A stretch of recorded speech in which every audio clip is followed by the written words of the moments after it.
Okay, listen to me, please. I'm going to speak what Solomon wrote in Ecclesiastes.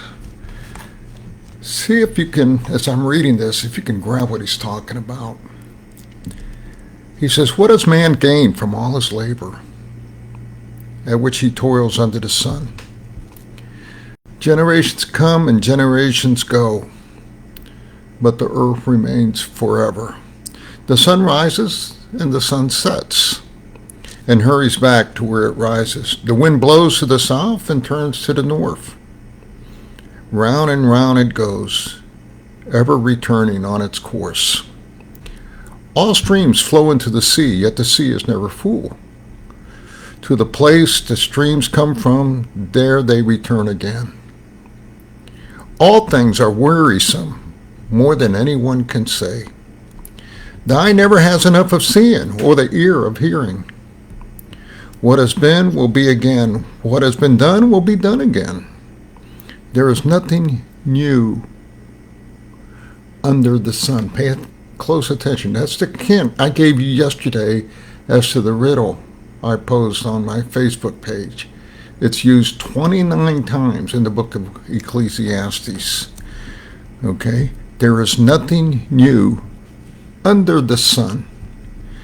Is there anything of which one can say, look, there is something new? It was already here long ago. It was here before our time. There is no remembrance of men of old, and even those who are yet to come will not be remembered by those who follow. Okay, yesterday I posted a riddle about chasing the wind. And no matter how fast I ran, I can't catch it. I posed the question, why? The wind is a metaphor. A metaphor is something that is like something else. Okay? It gives you a visual image of something that it may be abstract, as in this case. The wind is meaning and purpose of life. That no matter how much you chase for purpose or meaning,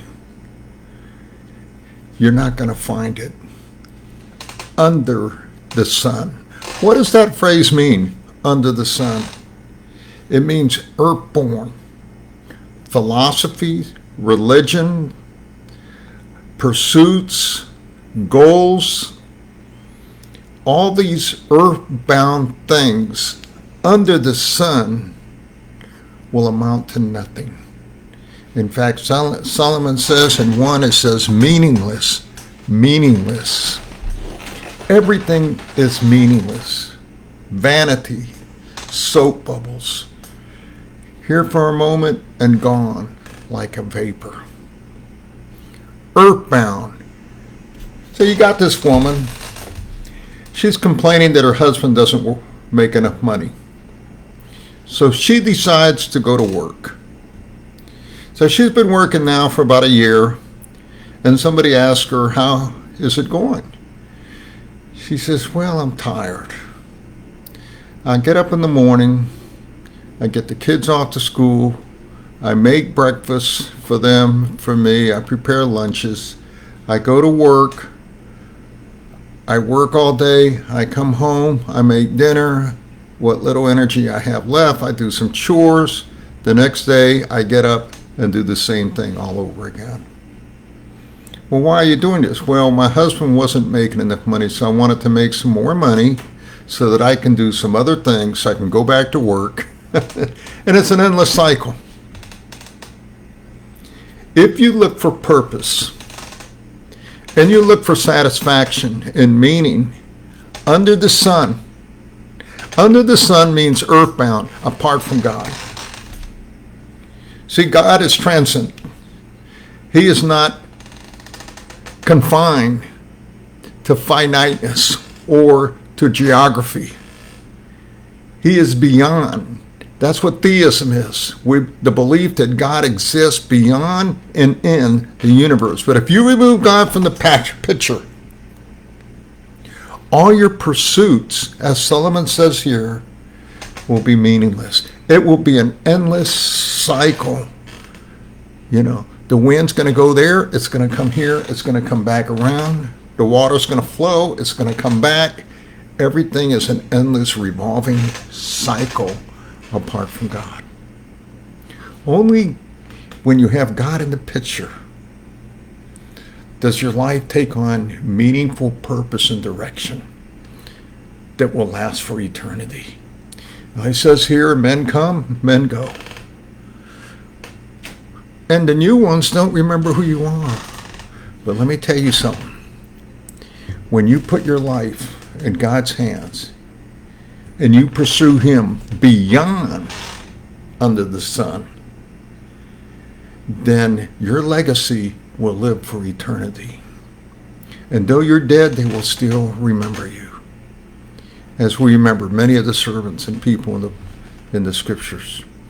I was looking at my photographs this morning because I wanted to post something on a certain group site, and I was seeing Miss Elsie, and many years ago, and also how the school eventually started, and there was a woman by the name of Mrs. Pickett who challenged this young man to come to church, but he always told her he was too busy to go.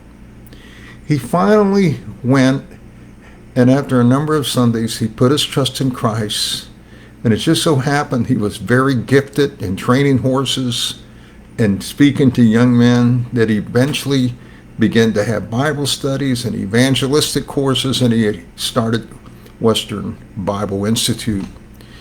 And that's how that school came about being. And so even though they're dead, Miss Elsie, Mrs. Pickett, his name was Carl Harwood, even though they're dead, we still speak of them. What's the riddle? The answer to the riddle is life is meaningless if you're chasing the wind under the sun apart from God. You're never going to catch it. Have a good day. We'll see you for the second part. It's going to be interesting as we go through this book of Ecclesiastes. Hey, bring some friends in, or go to my YouTube channel and subscribe, hopefully to build that up. God bless you. Have a great day. Bye-bye.